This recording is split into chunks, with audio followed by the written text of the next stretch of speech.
Buenos días, pues mucho gusto de compartir una vez más con ustedes. Un festival que realmente es un lujo para América, un lujo para el mundo. Es un espacio único de estas características, un lugar en el cual puede uno empezar a pensar en la memoria, empezar a pensar en el cine como un dispositivo de registro que no solo documenta, sino que también sugiere ideas, plantea argumentos, plantea conceptos y por supuesto da fe de una época y de un tiempo.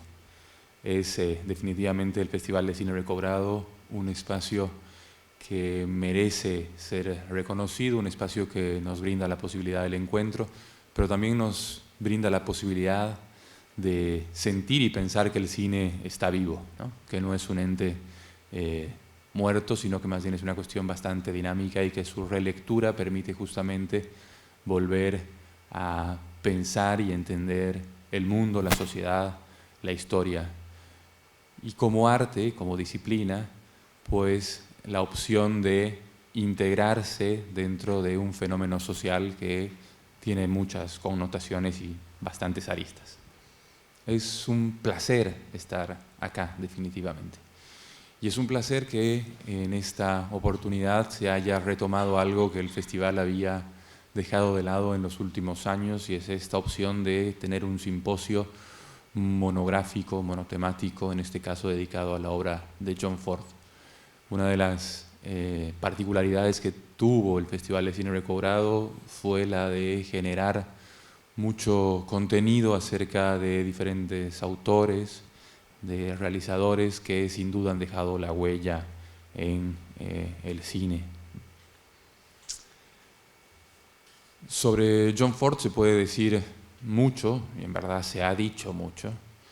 John Ford, uno de los directores más importantes del cine norteamericano, un tipo que pudo leer la historia de Norteamérica, pudo hacer ponerle un espejo al país y empezar a sugerirle al espectador desde su aparente sencillez algo que él veía como el desarrollo de ese país, el nacimiento de un país, la construcción de un país. Si bien hay muchos estudios, muchos trabajos sobre John Ford, hay una etapa que queda como colgando, que queda un poco en algún lugar de esa nebulosa que cuando uno pretende hacer una biografía siempre les resulta un poco más inaccesible o quizás olvidada y dejada de lado, esencialmente porque son años de la guerra. Ya lo decía, ahí nos acompaña en su condición de almirante, y es que a partir de 1942 a John Ford se lo convoca para empezar a hacer trabajos para el ejército norteamericano, y estos trabajos tienen relación directa con hacer mensajes, hacer trabajos de propaganda, en otra palabra, que permitan de alguna manera que los norteamericanos, los ciudadanos norteamericanos, se sumen a la guerra. Entonces, a partir de esta idea, es que John Ford se suma a las filas del ejército a partir de su profesión y empieza a hacer registros de lo que empezaba a suceder en Europa y en la guerra, sobre todo en la zona del Pacífico por las islas cercanas al Japón. Estas opciones de hacer registros, estas opciones de ver de una manera diferente el cine, tienen como particularidad que nos permiten entender algo que siempre queda como, nuevamente usemos la palabra, suspendido. Las guerras han permitido la dinámica y el desarrollo de los instrumentos técnicos. Como todos sabemos, las guerras permiten el desarrollo técnico de las industrias en los diferentes niveles. Y una de esas industrias que ha sido beneficiada, si vale el término, es el audiovisual, el cine en ese momento, ¿no? Las guerras permiten repensar, reinventar las formas de registro, los dispositivos mecánicos que se utilizan, y no solo eso, sino que además permiten, por el contexto y la situación, empezar a pensar de otra manera cómo se crea el mensaje. Esta creación del mensaje en John Ford adquiere particulares dimensiones porque él sostiene hacia el año 42 que en realidad a los norteamericanos no hay que mostrarles la guerra porque los hombres saben lo que es la guerra, sino que hay que mostrarles la guerra a las norteamericanas, a las madres, que ellas sí no saben lo que es la guerra. Entonces empieza a desarrollar en su cabeza, muy primitivamente si se quiere, una forma de mensaje para llegar a las amas de casa, para llegar a una población femenina mayoritaria que en su momento puede enviar a sus hijos a la guerra o ya tiene a sus hijos en la guerra. Entonces ella sostiene que la defensa del interés nacional tiene que ver con que las mujeres sepan qué está pasando en el frente. Y es a partir de esto que empieza a pensar su cine de propaganda en función de este público, que me parece bastante vanguardista pensar el cine en función de un público también, ¿no? No es algo que haya sucedido en ese tiempo, no es algo que se genere en favor de las mayorías, sino más bien en este caso incluso por el contexto y la época en favor de las minorías, que son las mujeres, si lo tomamos contextualizando la época, ¿no? Tanto Inglaterra como Alemania desarrollaron las formas de mostrar la guerra. Ellos optaban o por mostrar o por no mostrar las batallas, los heridos, los combates, por mostrar las victorias y cómo mostrarlas. Y en todo caso John Ford evidentemente tenía otras intenciones y por eso mismo se distancia de lo que sucedía en ese momento y empieza a pensar el cine a través de otra lógica, que es la que les he planteado hace un momento. Esta relación de John Ford con el ejército tiene también una particularidad en su inicio, y es un trabajo de 1941 que lo realiza para el ejército norteamericano, es específicamente un material hecho para el ejército, y se llama Higiene Sexual. Uno de los problemas que tenían los soldados y que tenía el ejército como institución en ese momento era justamente la salud sexual de sus soldados, de la tropa misma, ¿no? Entonces intentan de alguna manera a partir de este trabajo educar, ¿no? Y vuelven a una cuestión primaria del cine también, que es casi científica y que tiene como objetivo justamente la de transmitir un conocimiento de manera masiva de una forma educacional. Entonces John Ford se suma al ejército con este primer trabajo. Entre 1941 y 45 son varios los documentales que trabaja para el ejército. Y entre ellos hay uno que particularmente es importante para poder entender el trabajo de John Ford durante la Segunda Guerra, y es este material que vamos a ver ahora, que se llama La batalla de Midway en 1942. Entonces, si estamos listos.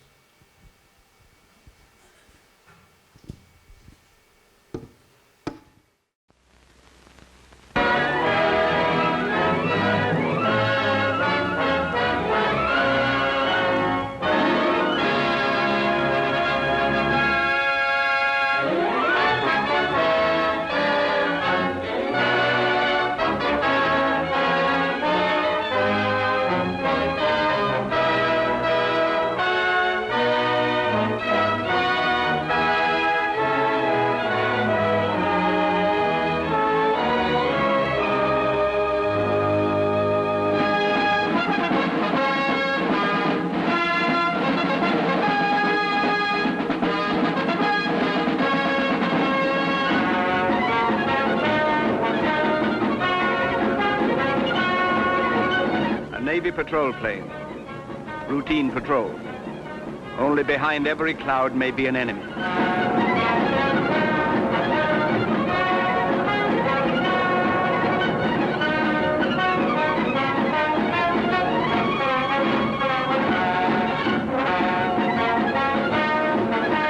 Midway Island.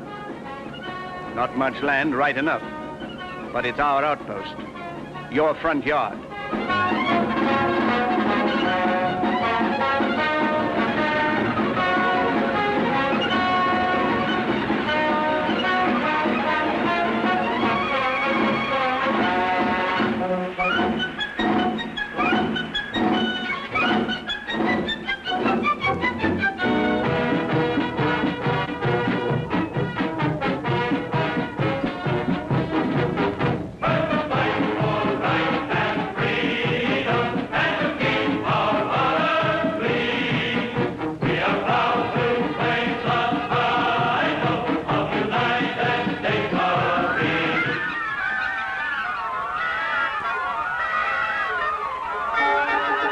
These are the natives of Midway.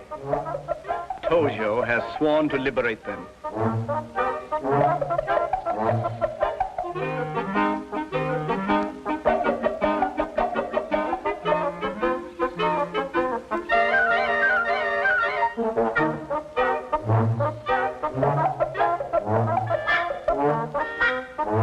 The birds seem nervous.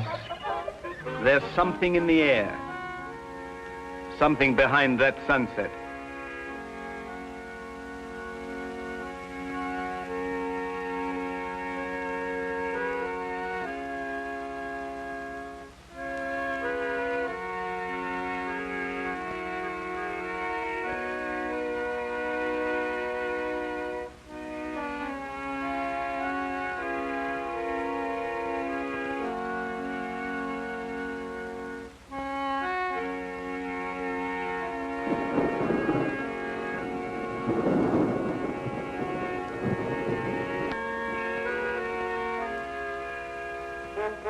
Excitement this morning. The Dawn Patrol has sighted an enemy fleet. During the night, flying fortresses had landed at Midway. An historic council of war is held.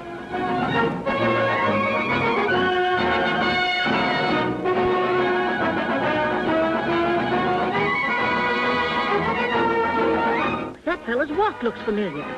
My neighbor's boy used to amble along just like that. Say, is that one of them flying fortresses? Yes, ma'am, it is.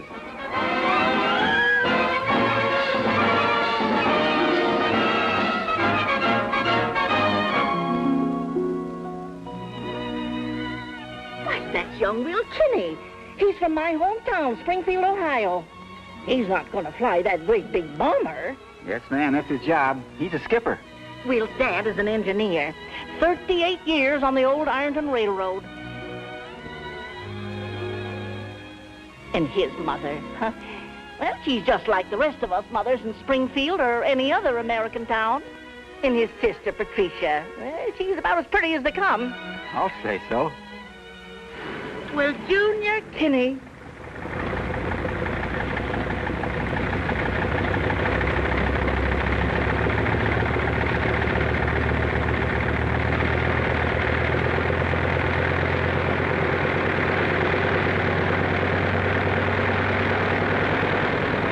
Good luck. God bless you, son.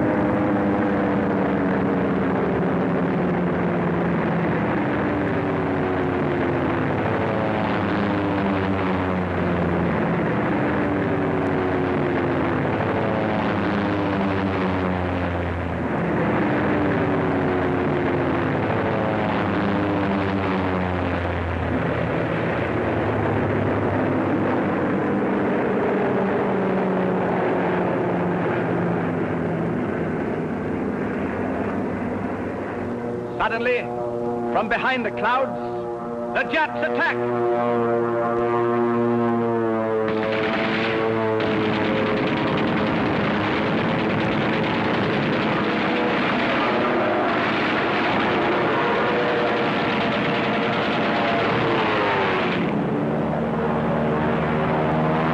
There go the Marines!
This really happened.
Meantime, our warships stalk the Jap fleet.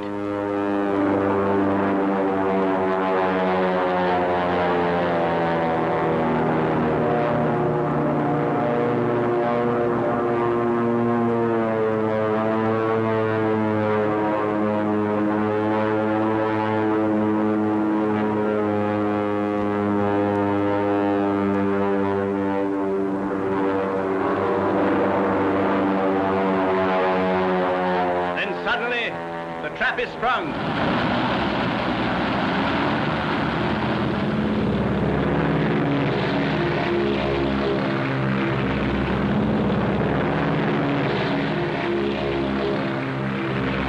Navy planes roared from the decks of our carriers, army bombers, marines, thundered destruction over a 300-mile battle area.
The invasion forces were hit and hit and hit again.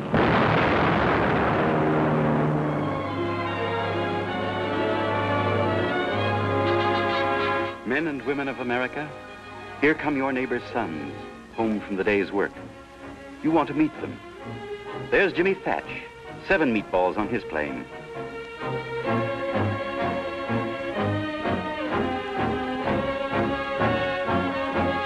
How many more today, Skipper?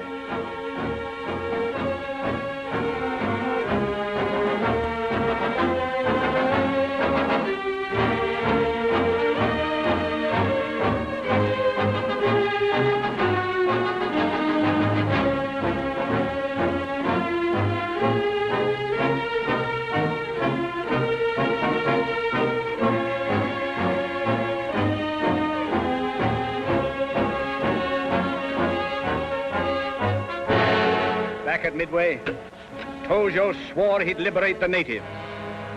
They seem just as free as they ever were.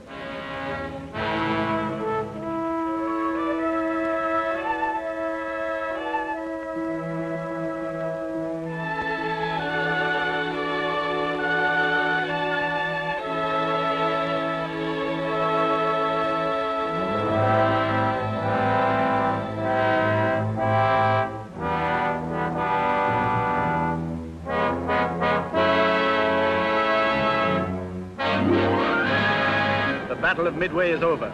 Our front yard is safe, but a big job is still to be done. Day after day, our patrol planes search for survivors. Every tiny coral reef, every distant mile of sea. Search for men who fought to the last round of ammunition and flew to the last drop of gas and then crashed into the sea. 8 days, 9 days, 10 days without food or water. His first cigarette. Boy, that first drag sure tastes good. 11 days. Well done, Massey Hughes.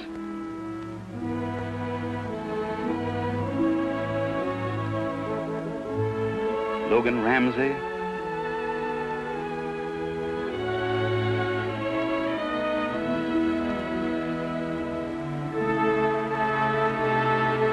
Frank Fessler. That's 13 for Frank.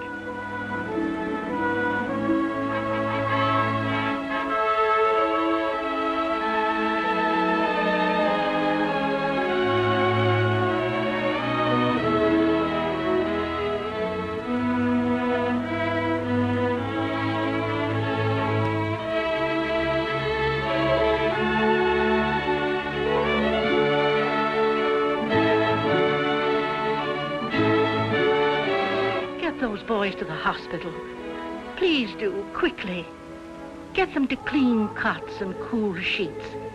Get them doctors and medicine, the nurses' soft hands. Get them to the hospital. Hurry, please. There was a hospital, clean, orderly, 100 beds, and on its roof the Red Cross plainly marked, the symbol of mercy the enemy was bound to respect.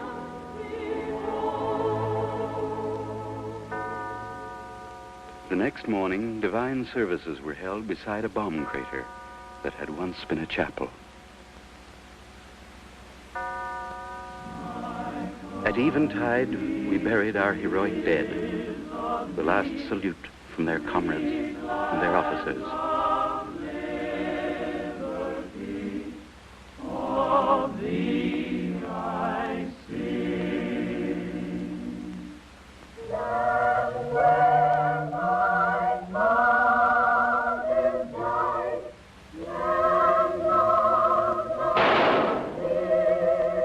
Captain Simard of the Navy. Colonel Shannon.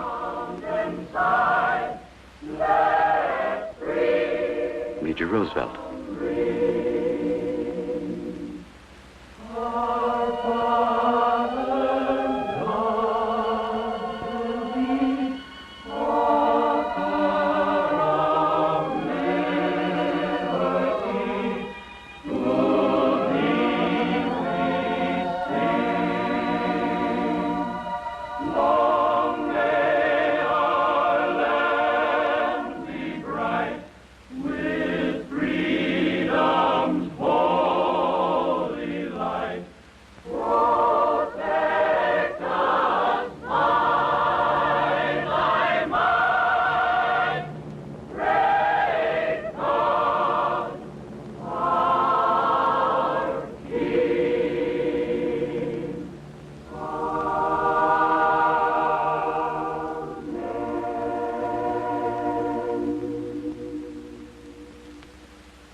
Cuenta la leyenda que todo este tipo de materiales tenía que pasar por un previsionado que lo hacía el mismo presidente Roosevelt. Entonces, que durante el ejercicio de ver esta película con el alto mando militar en Washington, Roosevelt decía: ese es un avión tal, ese es un antimisil tal, ese es un equipo tal, etcétera, etcétera. Si ustedes ven hacia el final de la película, luego de la misa de campaña por los caídos, aparece la figura del hijo de Roosevelt, Michael Roosevelt, un hombre con unos lentes particulares. Y es ahí donde Roosevelt se desfigura, cambia toda su expresión en favor de que le ha conmovido, ¿no? Ahí es donde la historia será otra para siempre. Y era el ejercicio que hacía John Ford, de conmover en función de imágenes comunes, corrientes, cercanas. Y no hubo mejor expresión de esto que poner al hijo del presidente como uno más dentro de los soldados. Y era también un ejercicio que tenía que ver con el propio poder, con mayúsculas, en el sentido de que los dirigentes o los gobernantes no solo conducían el destino del país, sino que además entregaban a sus hijos en favor de la patria. Pasados los días, las horas y hasta las semanas, alguien le preguntó a John Ford si evidentemente el hijo de Roosevelt estaba en el frente de batalla en Midway. Y él dijo que eso no importaba, que lo importante es que todos teníamos una causa común, que era luchar contra el enemigo. Y entonces, con los años, el montaje de esta película, si bien John Ford se encontraba en la zona de acción, no necesariamente es un montaje que responda a una veracidad histórica, sino que hay un ejercicio también de composición de memoria, de composición del evento, absolutamente propagandístico. La historia lo absolverá, decía Fidel Castro, y creo que en el caso de John Ford también es aplicable.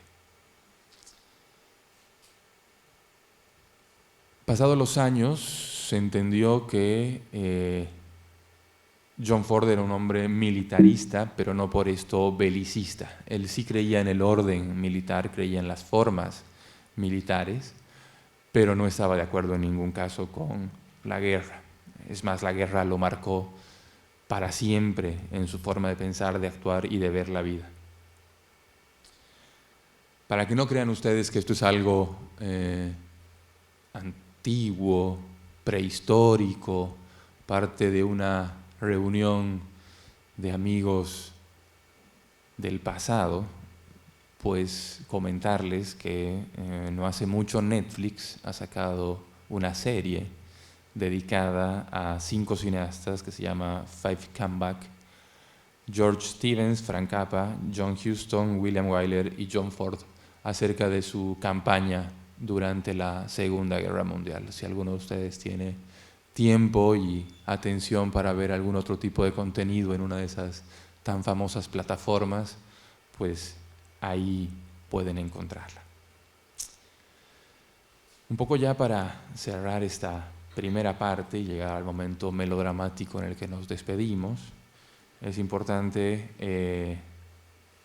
que reflexionen en función de lo que han visto, en lo que lo humano llega hacia el final, pero gran parte del cortometraje en realidad está relacionado con las máquinas y el poder bélico más que con la función humana directa. La guerra, en este caso planteada por John Ford, no tiene esos combates cuerpo a cuerpo, no tiene esos cuerpos mutilados, no tiene esas explosiones en las cuales uno ve al enemigo vencido o al vencedor, sino que se ve el poderío militar en función del armamento que utilizan los Estados Unidos. Y hacia el final, como les decía, matizando con la presencia ya ciudadana. Creo que con esto cerramos de alguna manera este capítulo.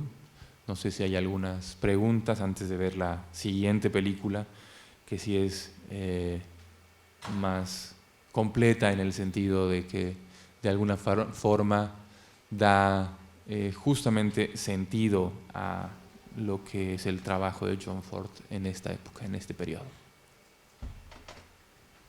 Abrimos el diálogo. Quien esté libre de culpas.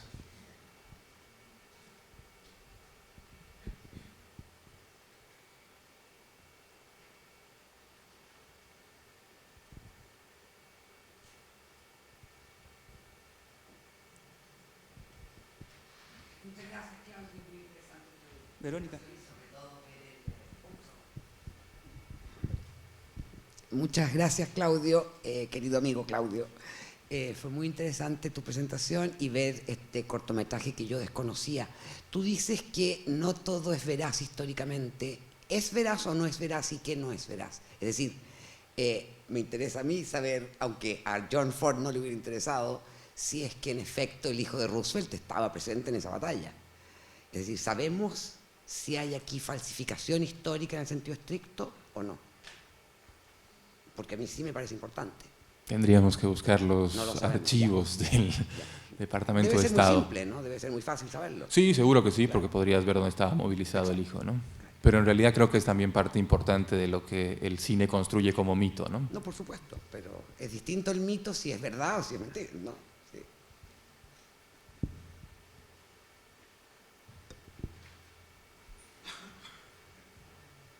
Lo que es cierto es que no lo ponen como un actor, ¿no? Sino evidentemente él sí estaba movilizado y era parte de la tropa norteamericana en ese momento. Hola, tenía una duda de que ¿cuál fue el motivo principal del por qué John Ford se interesó tanto en la propaganda militar? Porque hay que como que sentí que había como un vacío porque como que empezó a hacer propaganda a los militares, pero no entendí su inspiración en hacerlo. No, en realidad él no tenía ninguna inspiración en hacerlo, sino que el Estado lo convocó para que trabaje haciendo propaganda. Usted ahora hace la propaganda norteamericana. Era uno de los famosos directores de cine y el Estado lo necesitaba funcionalmente para la creación de la propaganda. Ah, gracias.